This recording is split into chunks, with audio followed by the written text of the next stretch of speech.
Bienvenue sur Africa 24 dans cette nouvelle édition de l'Africa Tonight. Voici les titres de l'actualité. Première journée du sommet Russie-Afrique à Saint-Pétersbourg. 17 chefs d'État africains ont répondu présents à l'invitation du président russe Vladimir Poutine.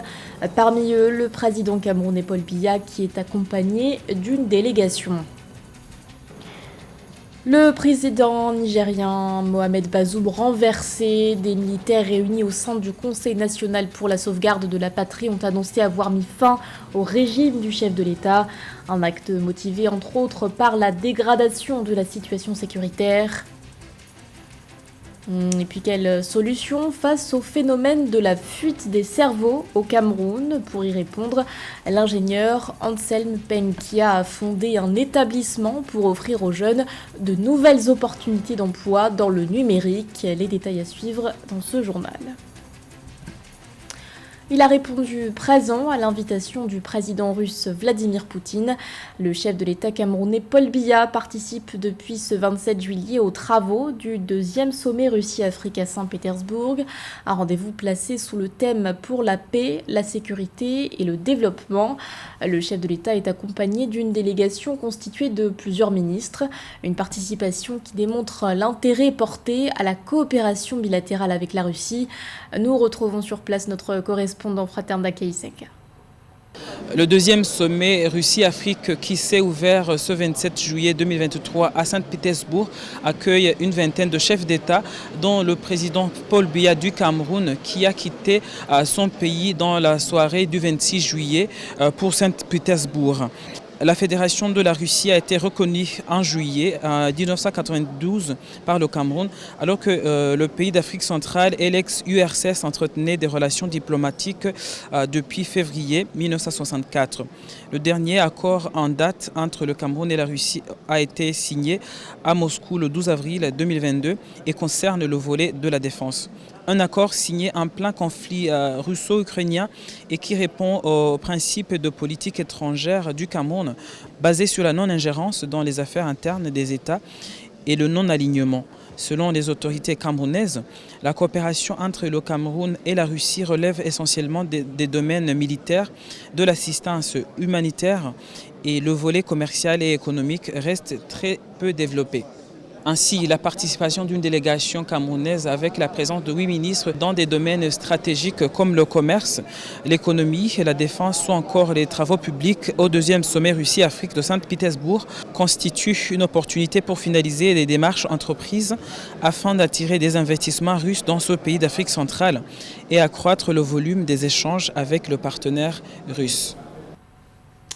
Et lors de la session plénière du sommet qui avait lieu ce jeudi, le chef de l'État comorien, Azali Assoumani, président en exercice de l'Union africaine, s'est exprimé. Il a appelé à une réforme du système international pour la construction d'un monde multipolaire dans lequel l'Afrique aurait davantage de voix au sein des instances internationales.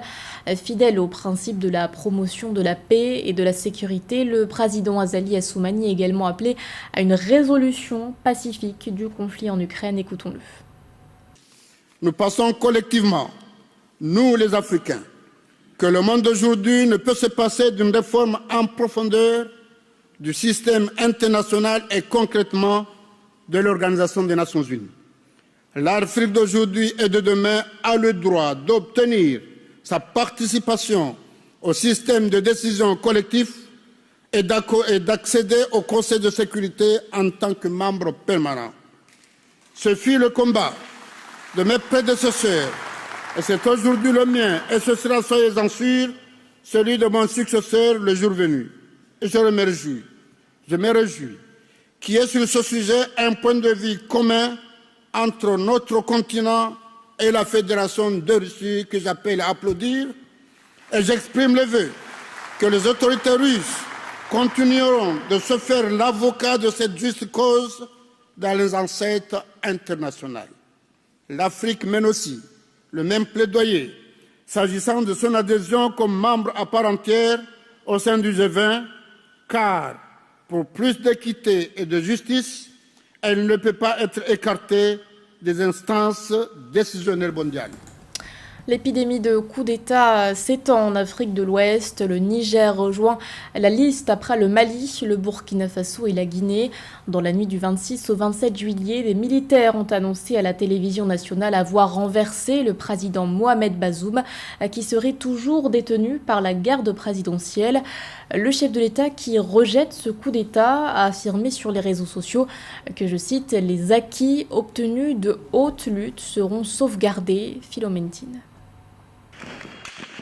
Coup de force au Niger. Le régime du président Mohamed Bazoum a été renversé ce mercredi 26 juillet 2023. La déclaration officielle a été lue au nom du Conseil national pour la sauvegarde de la partie CNSP à la télévision nationale dans la soirée du mercredi à l'issue d'une journée de tension à Niamey, la capitale du Niger. Les raisons de cette révolte de juillet 2023 de cette frange de l'armée nigérienne seraient la dégradation continue de la situation sécuritaire, la mauvaise gouvernance économique et sociale à travers le pays. Nous, forces de défense et de sécurité, réunis au sein du Conseil national pour la sauvegarde de la patrie, CNSP, avons décidé de mettre fin au régime que vous connaissez. Cela fait suite à la dégradation continue de la situation sécuritaire, la mauvaise gouvernance économique et sociale. Les auteurs du coup d'État au Niger ont décidé de la suspension de toutes les institutions de la République, de l'instauration d'un couvre-feu de 22h à 5h du matin et de la fermeture des frontières terrestres et aériennes jusqu'à nouvel ordre. Ils mettent en garde contre toute ingérence venant des partenaires extérieurs du Niger. Toutes les institutions issues de la 7e République sont suspendues. Les secrétaires généraux des ministères se chargeront de l'expédition des affaires courantes. Les forces de défense et de sécurité gèrent la situation. Il est demandé à tous les partenaires extérieurs de ne pas s'ingérer. Les frontières terrestres et aériennes sont fermées jusqu'à la stabilisation de la situation. Un couvre-feu est instauré à compter de ce jour, de 22h à 5h du matin, sur toute l'étendue du territoire jusqu'à nouvel ordre. Dans un communiqué publié ce jeudi 27 juillet 2023 au matin, l'état-major des forces armées nigériennes a annoncé qu'il se rangeait derrière le CNSP. Par ailleurs, la communauté internationale, notamment la CEDEAO, l'Union africaine et l'ONU condamnent à l'unanimité ce coup de force qui fait du Niger le 4e pays de la région ouest africaine à connaître un coup d'État militaire depuis 2020 après le Mali, la Guinée et le Burkina Faso. Et après ce coup de force, comment la situation peut-elle évoluer dans un contexte d'insécurité grandissante en Afrique de l'Ouest? Écoutons l'analyse de Seydik Abba, journaliste et spécialiste du Sahel.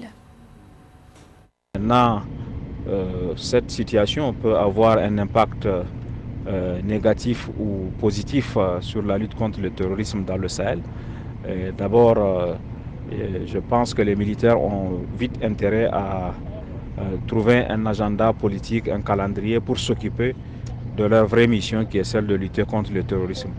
Deuxièmement, et ce qui serait important aussi, c'est la coopération entre les armées du Niger, du Burkina et du Mali qui va reprendre.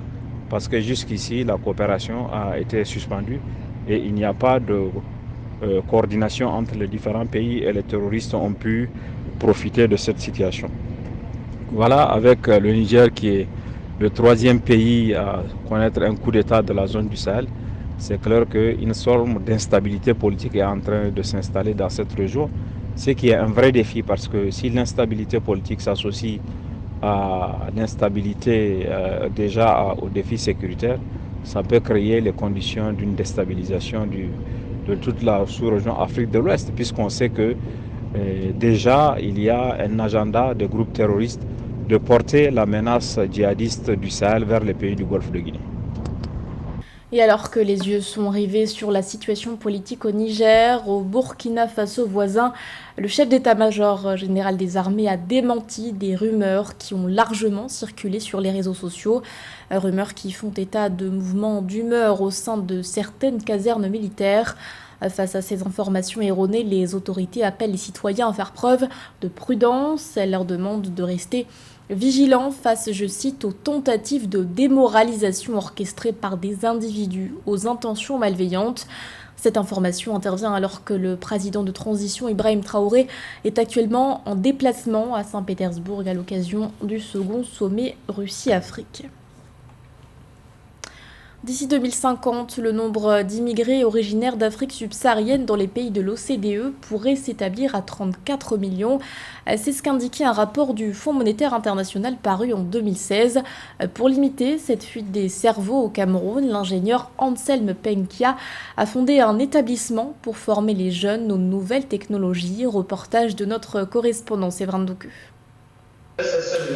3 heures durant tous les jours ouvrables de la semaine, ces jeunes reçoivent des cours en ligne de professeurs d'informatique de la Silicon Valley aux États-Unis. Pour tous ces jeunes, l'objectif est le même, apprendre aux côtés d'ingénieurs outre-Atlantique pour développer un savoir-faire local. Nous sommes à PrimeShare, un projet de formation mis en œuvre par l'ingénieur Anselme Peng. Pour ce Camerounais de la diaspora, spécialiste des questions de développement technologique et d'intelligence artificielle, l'idée est de limiter la fuite des cerveaux en offrant aux jeunes Africains des opportunités d'emploi dans l'univers du numérique. Après plusieurs années, j'ai décidé de rentrer au pays pour créer une opportunité où les jeunes Camerounais peuvent, pouvoir travailler dans des entreprises américaines étant d'ici, et 2, pouvoir s'auto-emploi, c'est-à-dire trouver la bonne formation pour créer leur propre entreprise et gagner bien la vie. Comme ça, ils n'auront pas besoin pour la plupart, essayer de partir hors du Cameroun.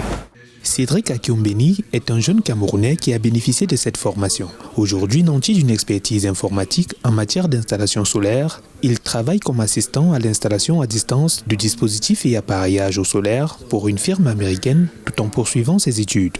Le jeune homme ambitionne dans un avenir proche de se mettre à son propre compte. C'est une grande opportunité pour nous de suivre une formation qui à la fin nous permet d'obtenir un bon emploi. Comme nous le savons, il est très difficile dans la plupart des pays africains et au Cameroun en particulier de trouver un emploi pour un jeune diplômé. Suivre une formation qui peut vous positionner ou qui peut développer les compétences analytiques, la pensée critique et inculquer tout cela pour devenir un bon ingénieur est très important. Et je crois que je peux réaliser tous mes rêves ici parce que c'est une opportunité formidable et j'ambitionne de rester au Cameroun et de contribuer au PIB du pays et au développement. En Afrique, la fuite des cerveaux est un phénomène qui gangrène le développement du continent. Dans son rapport sur les perspectives de l'économie mondiale en 2050, le Fonds monétaire international, FMI, augure que l'Afrique perdrait pas moins de 35 millions de travailleurs qualifiés, partis rejoindre les pays du Nord. Une main-d'œuvre et un savoir-faire indispensables pour bâtir une Afrique prospère. L'actualité sportive à présent avec l'élimination de la Zambie au mondial féminin de football. Après une première défaite face au Japon, l'équipe zambienne a essuyé un nouveau revers ce 26 juillet. La sélection s'est inclinée face à l'Espagne sur un score de 5-0. Logée dans le groupe C, la Zambie devra affronter le Costa Rica le 31 juillet prochain. Les détails avec Joël Ballot. Rencontre à sens unique entre l'Espagne et la Zambie. Les Copper Queens se sont inclinés 0-5 face à la Roja, solide vainqueur du Costa Rica. Dès les premières minutes, les Espagnols prennent les devants, 4 occasions en moins de 10 minutes. Logiquement oppressée, la Zambie encaisse le premier but à la 9e minute grâce à Teresa Abelera qui a transpercé la lucarne zambienne depuis l'extérieur de la surface. La performance d'aujourd'hui, je peux dire, ce n'était pas si mal malgré la défaite. Parce que si on regarde la façon dont nous avons joué le dernier match et la façon dont on a joué aujourd'hui, je pense qu'il y a un peu d'amélioration. Désillusion pour la Zambie. Après l'ouverture du score par les Espagnols, s'ensuit à la 13e minute une tête piquée au second poteau de Jennifer Hermoso. Menée 2-0, les Zambiennes essayent de se procurer quelques occasions sans concrétisation. On a fait des erreurs en première mi-temps et on a concédé 2 buts. Aussi, vers la fin de la seconde mi-temps, nous avons encore fait des erreurs, mais sinon, c'était mieux que le match précédent contre le Japon. Nous avons beaucoup appris, surtout des 2 équipes que nous avons rencontrées. Au retour des vestiaires, les Espagnols multiplient les attaques concrètes qui permettent à Alba Redondo, meilleure buteuse de la saison en Liga, d'inscrire le 3e but à la 69e minute. L'addition sera salée. 1 minute après, s'ensuit le doublé de Jennifer Hermoso. Puis à la 85e minute, Alba Redondo vient sceller le destin de la Zambie, 5-0. La Zambie est éliminée de la Coupe du Monde féminine et l'Espagne se hisse en 8e de finale. C'était le journal de la rédaction. Merci de l'avoir suivi. L'actualité continue sur Africa 24.